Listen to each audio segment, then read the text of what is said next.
नमस्कार, स्वागत है आपका इक्वालिटी न्यूज स्टूडियो से। भारत जोड़ो यात्रा, इन दिनों राहुल गांधी जो कि कांग्रेस के एक नेता है वो निकले हुए हैं भारत जोड़ो यात्रा की तरफ। और कन्याकुमारी से लेकर ये 150 दिन की यात्रा कश्मीर तक होने वाली है। इसमें कांग्रेस को मजबूत कराने के लिए कहीं न कहीं राहुल गांधी ने ये प्रयास किया है और खुद की भी जो है शक्ति वो इस माध्यम से विपक्ष को दिखाना चाहते हैं। भारत जोड़ो यात्रा के दौरान अगर देखा जाएगा तो अभी 15 दिन का समय बीत चुका है और 7 सितंबर से ये यात्रा कन्याकुमारी से निकली हुई है।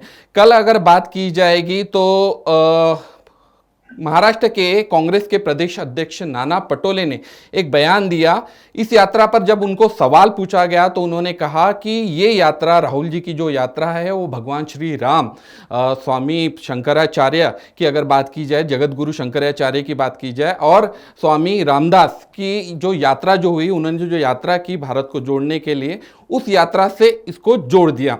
लेकिन कहीं ना कहीं विपक्ष इससे कहीं ना कहीं नाराज है और विपक्ष कहीं ना कहीं आहत हो चुका है और विपक्ष ने कहीं ना कहीं इस पर सवाल उठाए। इसी पर बात करेंगे। आज हमारे साथ मौजूद है भारतीय जनता पार्टी के महाराष्ट्र के प्रदेश सचिव एडवोकेट धर्मपाल मेश्राम जी। उनसे बात करेंगे। धर्मपाल जी, क्या कहेंगे जिस तरह से नाना पटोले का जो बयान आया है और भारत जोड़ो यात्रा पर जिस तरह से उन्होंने जो कहा है कि ये यात्रा राम, जगत गुरु शंकराचार्य और रामदास स्वामी की यात्रा से उन्होंने जोड़ दिया, आपकी सबसे पहले प्रतिक्रिया क्या है? देखिए मुकेश जी, सबसे पहले तो मैं ये बताना चाहता हूं कि भारत और पाकिस्तान की फाड़नी 1945 जी और उसके बाद में कश्मीर जी कश्मीर को दो विधान, दो निशान, दो प्रधान देने का प्रयास, जी कलम 370 का तात्पुरता इंसर्शन, जी खलिस्तानवादियों की चळवळ, यह सब चीजों के तरफ में अगर हम देखेंगे तो कांग्रेस का इतिहास भारत जोड़ो से मेल नहीं खाता। जी इन्होंने अपने सत्ता पद को बनाने के लिए, अपने सत्ता पद के निर्माण के लिए और उस सत्ता पद पर आसीन होने के लिए ऐसे इस प्रकार के निर्णय लिए हैं। यह कांग्रेस का इतिहास रहा है। और आज जब राहुल गांधी जी का नेतृत्व स्वयं उनके पार्टी के अंदर पूरे तरीके से स्वीकारा नहीं जा रहा है, जी उनके नेतृत्व को उनके ही पार्टी के स्तर पर आह्वान देने का प्रयास हो रहा है, जी ऐसे स्थिति में उन्होंने इस यात्रा का आयोजन किया है। जी अब जब उनके ही पार्टी में, जब उनसे वरिष्ठ नेतागण उनके नेतृत्व प्रश्न चिन्ह खड़ा कर रहे हैं, ऐसे स्थिति में उनकी यात्रा यह भारत जोड़ो के लिए न होकर उनके नेतृत्व को प्रस्थापित करने के लिए हो रही है, ऐसा भारतीय समाज मन का अंदेशा है, कहना है। यह बात मैं आपके ध्यान में सबसे पहले लाना चाहता हूं। के बाद जब अगर आप उनके महाराष्ट्र प्रदेश के कांग्रेस अध्यक्ष नाना पटोले जी के संदर्भ में कह रहे हैं, तब मुझे यह इतनी हास्यास्पद बात लगती है कि राहुल गांधी जी के पदयात्रा को उन्होंने ठेठ प्रभु श्री राम जी की पदयात्रा रहे, स्वामी संत रामदास जी की यह पदयात्रा रहे या जगत गुरु शंकराचार्य जी के पदयात्रा से जोड़ना, यह चाटुकारिता से बढ़कर दूसरा कोई भी उदाहरण नहीं हो सकता। कोई एक परिवार की चाटुकारिता करना यानी कितनी करना, उसकी कोई मर्यादा होनी चाहिए। और यह सिर्फ चाटुकारिता का ही उदाहरण नहीं है, तो इस भारतवर्ष के सभी हिंदू बांधवों का, भारतवर्ष के सभी समाज बांधवों का और भारत के लोगों के भावनाओं को भी आहत और ठेस पहुंचाने वाला वक्तव्य श्रीमान नाना पटोले जी ने कल अपने वक्तव्य के दरमियान किया है। इस बात को मैं नहीं समझता कि भारत के लोग स्वीकारेंगे या महाराष्ट्र के लोग भी स्वीकारेंगे। आज कांग्रेस की जमीन पूरी तरीके से संपूर्ण भारतवर्ष रहे या कोई भी राज्य रहे वहां से हिल चुकी है, और इसलिए नाना पटोले जी का भी प्रदेशाध्यक्ष पद आज तारीख में धोखे में है। मैं समझता कि कांग्रेस के जो धुरी नेतागण है, पश्चिम महाराष्ट्र हमने देखा है पिछले कई वर्षों में कि महाराष्ट्र के नेताओं के हाथ में कांग्रेस की ये रही है, और ऐसी स्थिति में जब सरकार महाविकास आघाड़ी की थी तो वो सब लोग मंत्री परिषद में व्यस्त थे जी। मंत्री परिषद और महाविकास आघाड़ी की सरकार नहीं होने की वजह से पश्चिम महाराष्ट्र और मराठवाड़ा के सारे नेता कांग्रेस के खाली हो चुके हैं, और ऐसे स्थिति में नाना पटोले जी को लग रहा है कि मेरा प्रदेशाध्यक्ष पद भी छीन लिया जाएगा, फिर बेरोजगार हो जाऊंगा, और इसलिए इस प्रकार की अनर्गल बड़बड़ उन्होंने शुरू की है जिसका कोई भी बेस नहीं है। वह सिर्फ प्रदेशाध्यक्ष पद बचाने के लिए इस प्रकार का लांगुल चालन, इस प्रकार का पारिवारिक चाटुकारिता का मूर्तिमंत उदाहरण पेश कर रहे हैं। यही मेरा आज उनके इस वक्तव्य के संदर्भ में कहना है।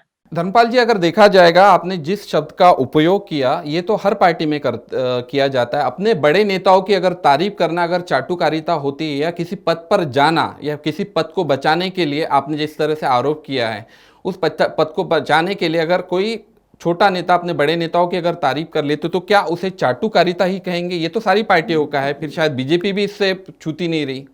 हाँ, निश्चित रूप से मुकेश जी इसे चाटुकारिता ही कहा जाएगा। क्यों? क्योंकि उन्होंने अपने पार्टी की विचारधारा और अपने नेतृत्व की कनखरता, कर्तव्य क्षमता, निर्णय क्षमता, इन चीजों को समाज के सामने उजागर करने चाहिए जी। राहुल गांधी जी को उनके नेतृत्व को उनके पार्टी के अंदर आह्वान खड़ा कर दिया गया जी। नेतृत्व क्षमता कहीं से कहीं दूर तक दिखाई नहीं दे रही है। ऐसे समय उनके नेतृत्व गुण को उजागर करने के अलावा उन्होंने उनकी इस भारत जोड़ो पदयात्रा को प्रभु श्री राम जी, संत रामदास स्वामी, जगत गुरु शंकराचार्य जी, इनके तुलना में इनके लाइन में लाकर खड़ा कर देना जी। यह उनकी विचारधारा का, प्रचार प्रसार का, उनके निर्णय क्षमता का, उनके कर्तव्य कठोरता का, उनकी कार्य क्षमता को उजागर नहीं करता जी। सिर्फ और सिर्फ चाटुकारिता है, और इसके सिवाय कोई शब्द, पर्यायवाची शब्द मुझे यहां पर नजर नहीं आता है। कांग्रेस के तमाम बड़े नेता आप पर आरोप लगा रहे हैं कि भारतीय जनता पार्टी भारत जोड़ो यात्रा से डर गई है। जिस तरह से समर्थन मिल रहा है कांग्रेस को, राहुल गांधी को, जिस तरह से यात्रा हो रही है, तो कभी अनगिनत अगर बात की जाएगी तो मनगढ़ंत अगर टी शर्ट पर उनके विवाद खड़ा कर दिया जाता है, वो 40,000 की टी शर्ट पहनते हैं। ऐसे में क्या भारतीय जनता पार्टी सही में डरी हुई है भारत जोड़ो यात्रा के दौरान राहुल गांधी से? वही अगर बात की जाएगी उनके टी शर्ट वाले मुद्दे पर, तो मनगढ़ंत जो भी मुद्दे हैं उठाए क्यों जा रहे हैं आपके तरफ से? मुकेश जी, भारत जोड़ो यात्रा का उद्देश्य, विचार कहीं से दूर दूर तक मुझे दिखाई नहीं दे रहा है। मैं स्वयं उनके टी शर्ट पर कोई प्रकार की बातचीत करना नहीं चाहूंगा जी। तो क्या कपड़े पहनते हैं ये उनका वैयक्तिक मसला होगा जी। आपके ही बड़े नेताओं ने कुछ सवाल खड़े किए हैं ट्विटर के माध्यम से, सोशल मीडिया के माध्यम से, मैं वो आपको बता रहा हूं। यह पार्टी का मत नहीं है, ये उनके वैयक्तिक मतों का भी आदर होना चाहिए। इसी मत का मैं हूं। वो कौन सी टी शर्ट पहनते हैं ये उनका मसला है। जब इस देश को उनकी जरूरत होती है, संसद को उनकी जरूरत होती है, कौन से देश में जाकर वह आराम फरमाते हैं, कौन से देश में जाकर रहते हैं, ये उनका व्यक्तिगत मामला है, ऐसा मैं मानता हूं। यह मेरी बात है। लेकिन जहां तक भारत जोड़ो यात्रा के दरमियान अभी तक कांग्रेस का विचार क्या है, किस विचार के आधार पर इस भारत जोड़ो यात्रा का अभियान शुरू किया गया है, वही लोगों के सामने प्रतिष्ठापित नहीं हो रहा है। और इसलिए मैं समझता हूं कि जिनका इतिहास भारत तोड़ो का रहा, जैसा मैंने अपने शुरुआती वक्तव्य में कहा कि जब कश्मीर के 370 धारा के इंसर्शन की बात हो, पाकिस्तान के निर्मिति की बात हो, या फिर अन्य अन्य राज्य में जिस प्रकार का वातावरण कांग्रेस ने खड़ा किया, तोड़ो फोड़ो और राज करो, यह अंग्रेजों के नीति का वहन करने वाली कांग्रेस अगर आज भारत जोड़ो यात्रा की बात कर रही है तो मैं समझता हूं यह हास्यास्पद है। आज कांग्रेस की कोई भी विचारधारा बची नहीं है और यह भारत जोड़ो यात्रा या कांग्रेस के विचारों की यात्रा न हो, यह राहुल गांधी के नेतृत्व को स्वीकारो, यह विनंती करने वाली यात्रा भर बनकर रह गई है। और यह आम जनता के लिए यात्रा नहीं है, यह भारतवर्ष के समाज मन को जोड़ने वाली यात्रा नहीं है। तो एक कांग्रेस में जो राहुल गांधी जी के खिलाफ में जो नेता गण खड़े हो रहे हैं, उनको सिर्फ ये चेक देने के लिए यात्रा की जा रही है, ऐसा ही मेरा और हमारा कहना है।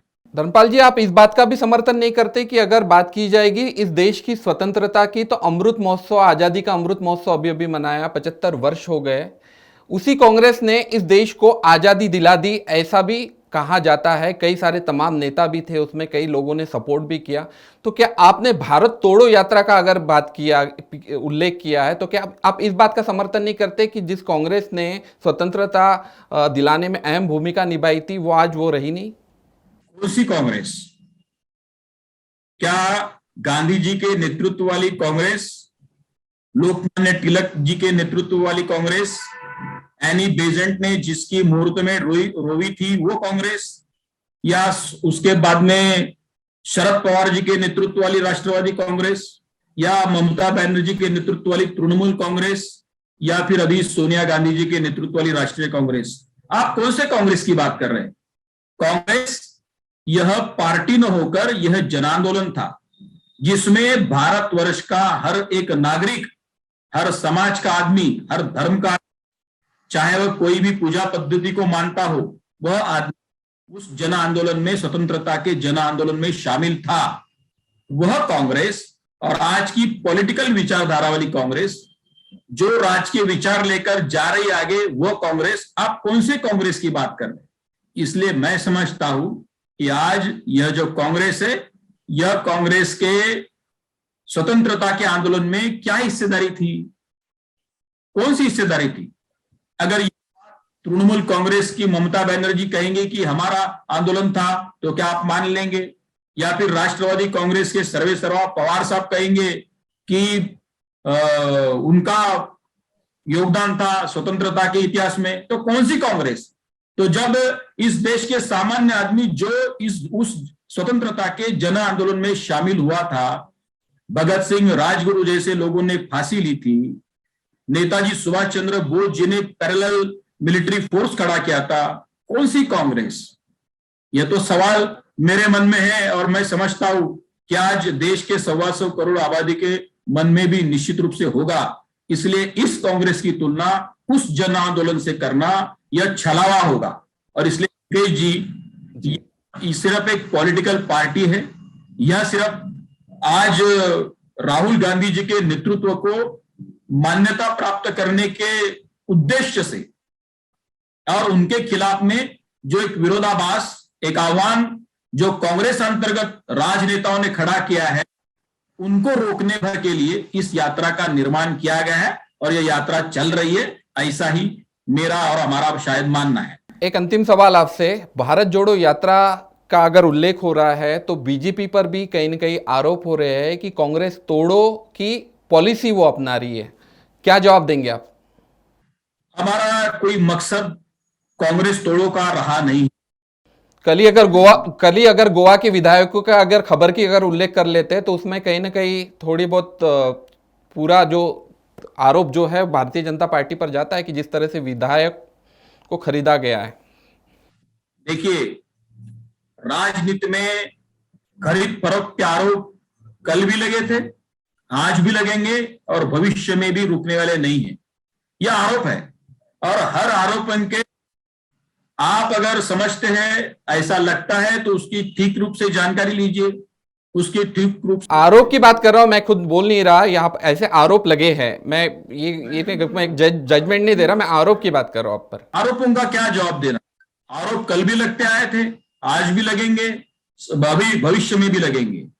देखिए, मैं ये समझता हूं कि गोवा में 11 सदस्य वाली कांग्रेस ने 11 विधानसभा सदस्यों की जो संख्या है, उनमें से अगर 8 लोग टूटकर भारतीय जनता पार्टी में शामिल होते हैं तो ये सोचने वाली बात है।